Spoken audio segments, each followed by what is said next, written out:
Imagine a German princess named Sophia, who rose as Catherine the Great and reshaped an empire with intellect, intrigue, and iron will.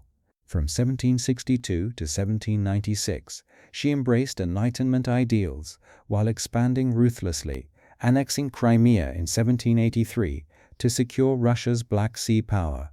That move crushed Ottoman and Tatar threats, but planted seeds of conflict that still echo in today's Ukraine-Russia struggle. Welcome back to Chapter 4 of the Deep Chapter. Now let's dive in. Part 1. Setting the stage.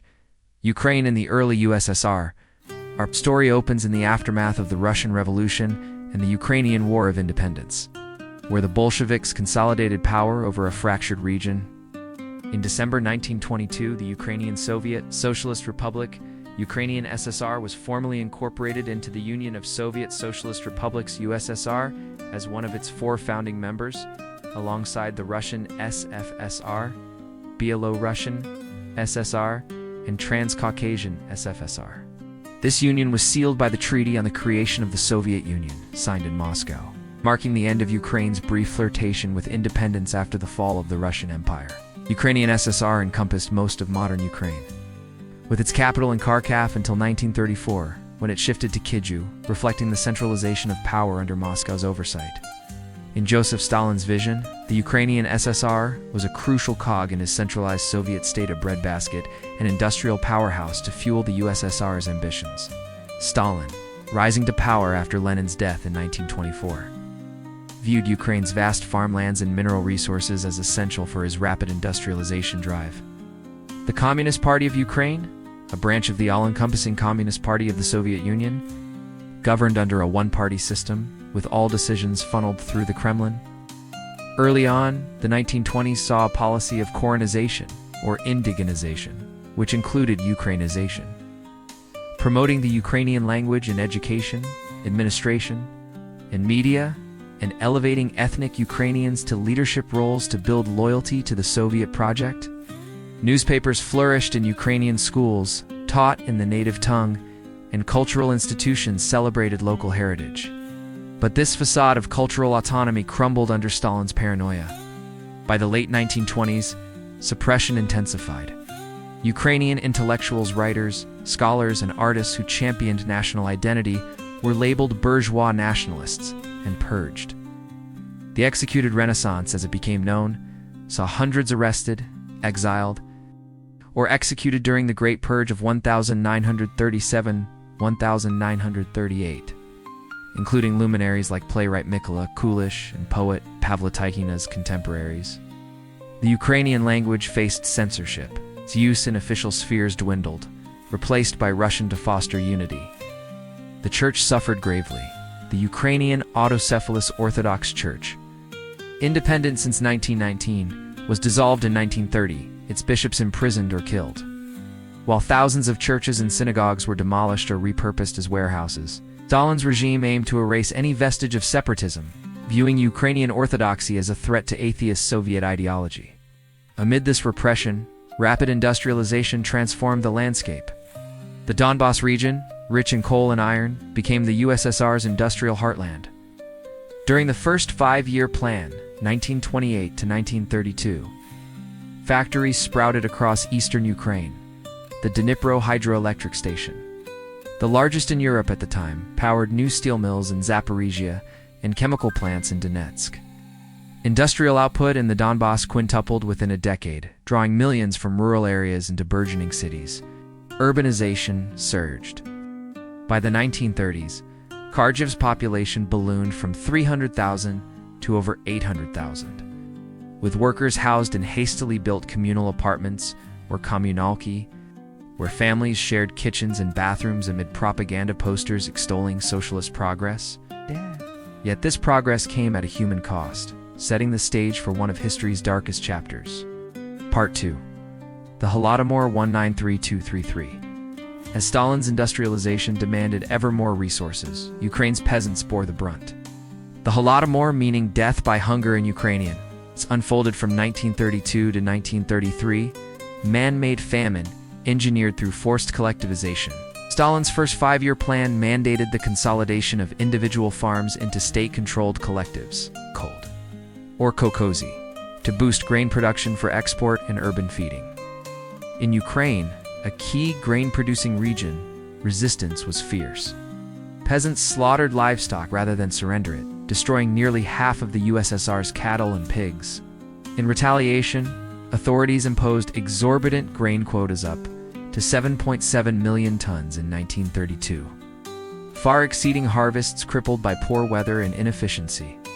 Grain requisition squads, often backed by OGPU secret police, scoured villages, confiscating not just grain but seeds, potatoes, and even household food. Despite clear signs of famine-swollen bellies, mass begging exports continued unabated, shipping 1.8 million tons abroad, enough to sustain 5 million people for a year. Borders were sealed on Stalin's orders in January 1933, trapping starving villagers inside Ukraine and the Kuban region, preventing escape to less affected areas like Russia. The law of spikelets criminalized gleaning even a handful of grain, leading to thousands of arrests. Millions perished. Estimates range from 3.5 to 5 million in recent scholarship, though earlier figures reached 7 to 10 million, including unborn children and excess deaths. Ukrainian peasants were especially targeted. Areas with higher Ukrainian populations faced steeper quotas and harsher enforcement, seen by many as an assault on national identity amid the reversal of Ukrainization. Villages were blacklisted, cut off from trade, their inhabitants left to starve. Reports described cannibalism, orphans roaming streets, and mass graves. The demographic scar was profound. Ukraine's population grew only 6.6% from 1926 to 1939 versus 16.9% in the USSR overall, with ethnic Ukrainians declining by 10%. The trauma endures as a cornerstone of Ukrainian memory, commemorated annually on the fourth Saturday of November since 1998. With memorials like Kyiv's National Museum of the Holodomor Genocide, opened in 2008, Ukraine recognized it as genocide in 2006, joined by 33 UN states, the European Parliament, and 35 US states. Russia disputes this, viewing it as a shared Soviet tragedy or unintended consequence, not deliberate ethnic targeting, a divide that sharpens modern tensions. With Ukraine seeing parallels in Russia's 2022 invasion tactics like blockading grain exports. Part 3. World War II in Ukraine, 1941 to 1945, barely recovering from famine. Ukraine plunged into the abyss of World War II on June 22, 1941. Nazi Germany's Operation Barbarossa unleashed 3 million troops across the Soviet border, with Ukraine as a prime target for its resources and Lebensraum ideology. The front lines carved through Ukrainian soil, making it a central battlefield. The Battle of Kyiv in September 1941 encircled and captured over 600,000 Red Army soldiers in one of history's largest encirclements. Kyiv fell after 83 days of resistance, earning hero city status posthumously. German occupation was savage. Most of Ukraine became the Reichskommissariat Ukraine under Erich Koch, who exploited it ruthlessly, preserving collectives to extract grain while deporting 2.2 million Ostarbeiter to German factories. Brutality peaked in mass killings at Babi Yar Ravine near Kyiv. Einsatzgruppen death squads murdered 33,771 Jews in 2 days in September 1941. Part of an estimated 1.5 million Jewish deaths in Ukraine, often with local collaborators. Roma communists and POS faced similar fates. Over 3 million Soviet prisoners died in camps. Ukrainian loyalties fractured. Between 4.5 and 7 million ethnic Ukrainians served in the Red Army, suffering 1.4 million deaths, while up to 500,000 joined Soviet partisans by 1944, harassing German supply lines. In western Ukraine, annexed from Poland in 1939, the Organization of Ukrainian Nationalists, under Stepan Bandera, sought independence. The OUNB faction proclaimed a state in Lviv in June 1941, but Nazis arrested Bandera, holding him until 1944. The Ukrainian Insurgent Army UPA, formed in 1942, fought Germans, Soviets, and Poles. Infamous, the war's toll was cataclysmic.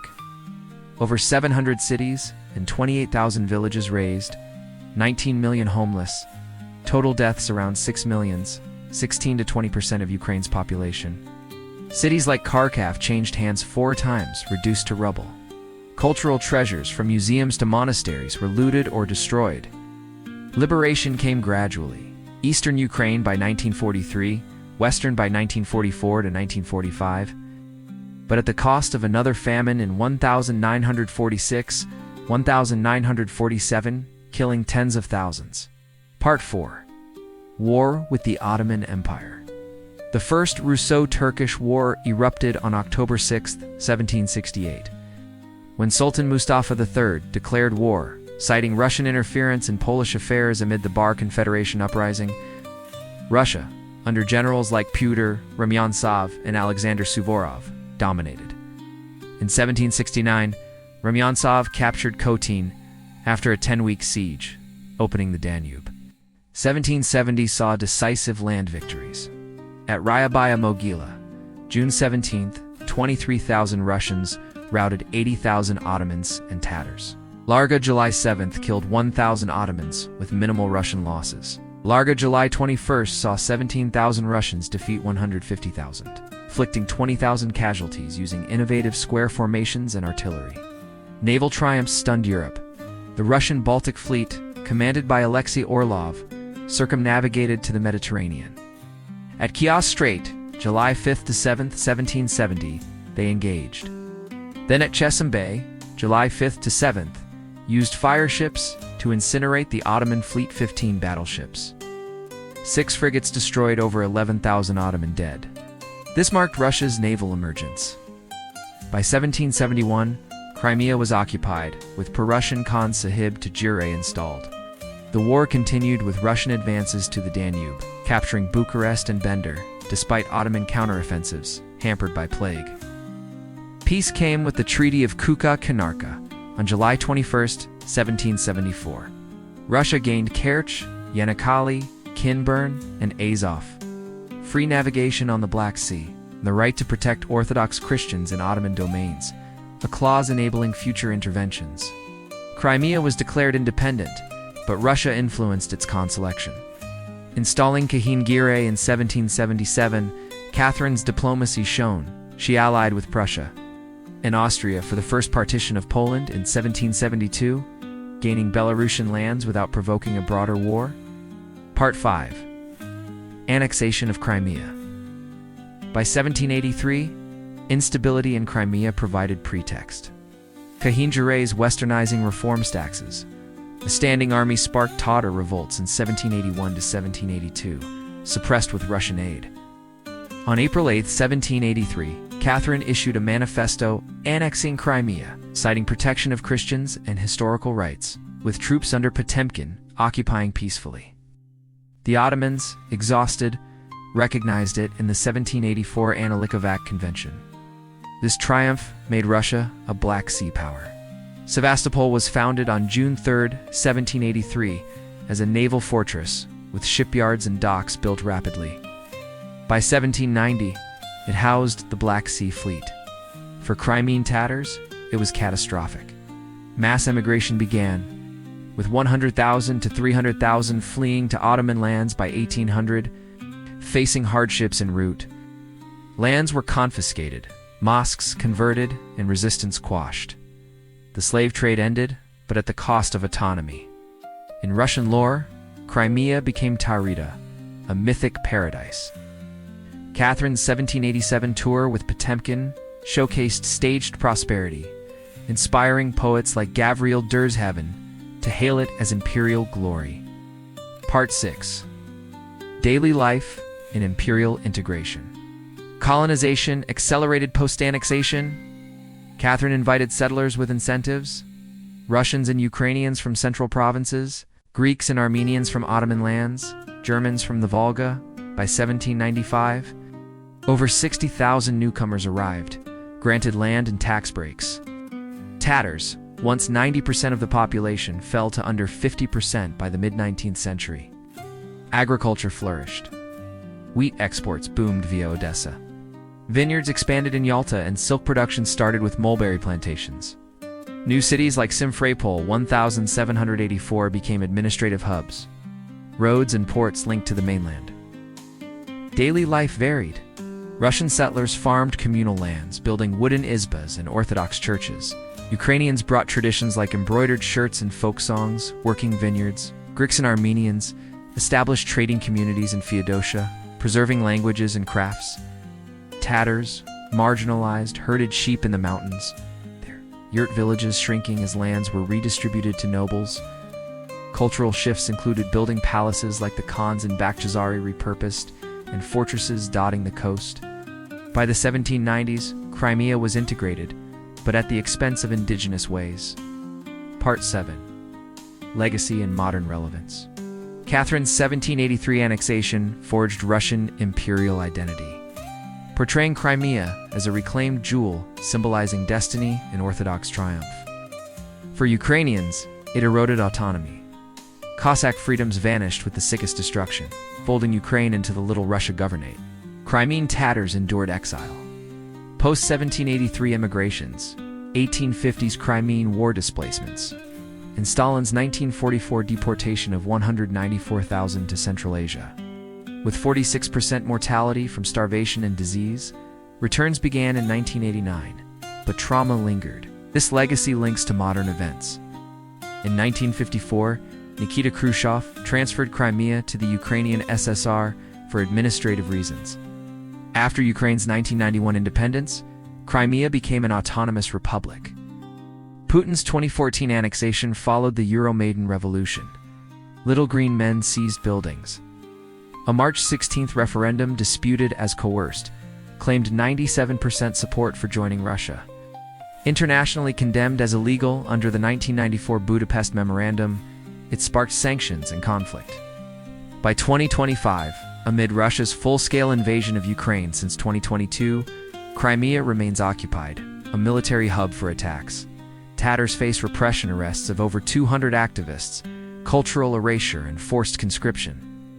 Ukrainian counteroffensives like 2023 strikes on Sevastopol highlight ongoing resistance, echoing Catherine's conquest in today's hybrid warfare. Catherine's era birthed an imperial Russia modern, enlightened in aspiration, yet conquest-driven. Crimea was more than territory. It was a gateway, a symbol fought over eternally. Catherine's reign transformed Russia into a modern imperial force, blending Enlightenment reforms with conquest's brutality. Crimea became more than territory, a symbol of Russian destiny, a window to global power, fought over repeatedly through history. For Ukrainians and Crimean Tatars, it marked lost autonomy and cultural erosion, precedents for later sufferings under Soviet rule and beyond. As echoes resound in 2025's ongoing war, remember, history's conquests shape today's battles. Like, subscribe, and share your thoughts. The Deep Chapter continues. See you in the next chapter.